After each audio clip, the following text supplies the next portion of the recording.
Bismillahirrahmanirrahim. Barke Borom Tuubaa seen liggéey sëriñ bi. A'uuzu billaahi mina shaytaani rajiim wa innii u'iiduhaa bika wa dhurriyyatahaa mina shaytaani rajiim. Rabbi a'uuzu bika min hamazaati shayaatiin wa a'uuzu bika rabbi an yahduruun. Bismillaahi rahmaani rahiim.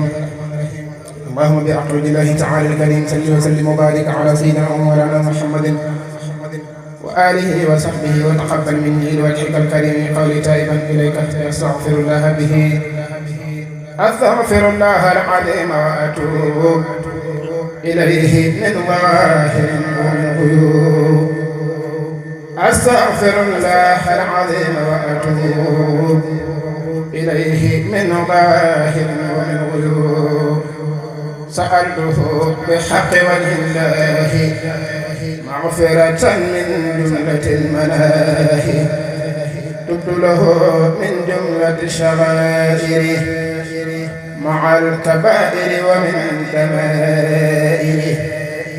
غافر لغفر كل ما تقدم وما تأخر وما بينهما. فهمني العلم وزدني علما وعملا وأدبا وفهما. ربي لكسف العلوم النافعة واجعل حياتي من شقاء مانعة. اكشف لي الأسرار والغامدة يا خير من كشف شر غامدة. لجمع جميع ما تفرق لدى حقي من الخير وصف الخلدا. لقد لدى تفكر أعظم يا ربي بكل ورد عظيما قدم يا هب لي يا أكرم في تلاوة خيرا كثيرا منك والحلاوة. بارك لي اللهم في حياتي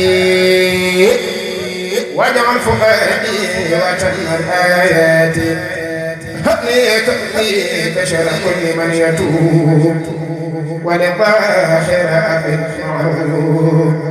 قبولا أكون به طاهرا من الذنوب والمعاش والآفات حتى ندخل الجنة التي وعد المتقون برحمتك يا رحمن يا رحيم.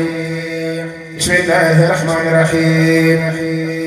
وصلى الله على سيدنا محمد وعلى آله وصحبه وسلم تسليما.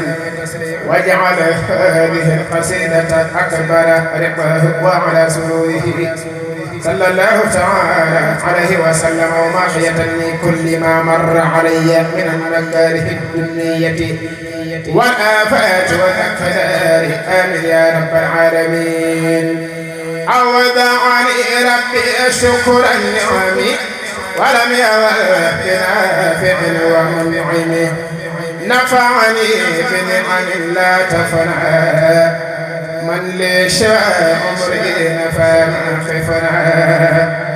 محى تغربي لدى الأعداء مع القول عاصم من دائي.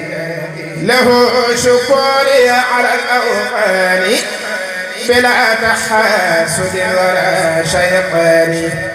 شكرته بالعلم مع حلال من غير إملاق ولا ضلال. أشكره بفيضه والفيض فيه لكل ذي جفوم وهدوء. أشكره بحلفه بالجنة دار الخلال والمنى والمنة.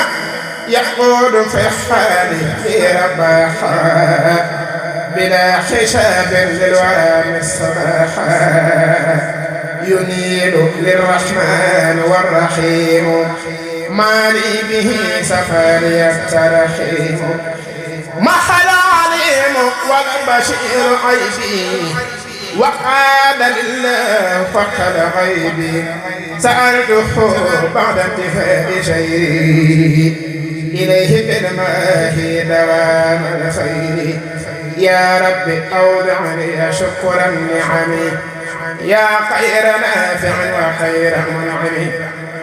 بسم الله الرحمن الرحيم اللهم بحق وجه الله تعالى الكريم صل وسلم وبارك على سيدنا ومولانا محمد وآله وصحبه وتقبل هذه الأبيات بقدر عظمة ذاتك من قائلها واجعلها من مقدمات الجنة التي وعد المتقون آمين يا رب العالمين الحي القيوم الله كوني سرور المنتقى شاء ولا يوجه لي ما ساء وقد ساء للمنتقى عاداتي بشرى بلا نفد بإذن من قاد لي أمنا وإن شاء شبي وخلي دواما لا يوجه لي خير الأحبة وقدني بردابا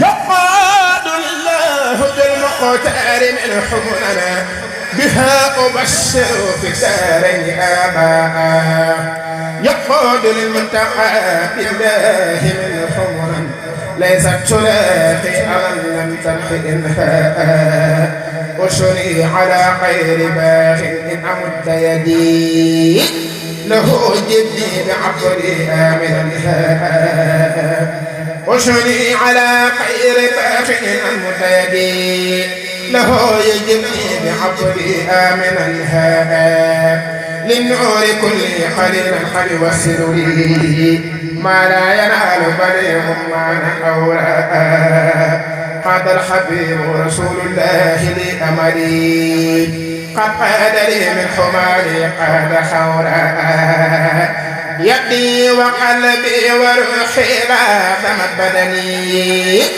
وقال لله تشخيحا وإبقاء يمنى المصطفى الصفا للبقاء برفا ولا يوجه لي ما خاف الشفاء وجهي إلى الله بالمختار متجه وما طلب به من مالك جاء محمد يقول سؤلدون عنا صلى عليه الذي قال حولا الله تبارك وتعالى ولرسوله عليه السلام أن لا أكتب بعد هذه العمية في بقية عام شأننا بكرم عام بشش بسم الله الرحمن الرحيم وصلى الله على سيدنا محمد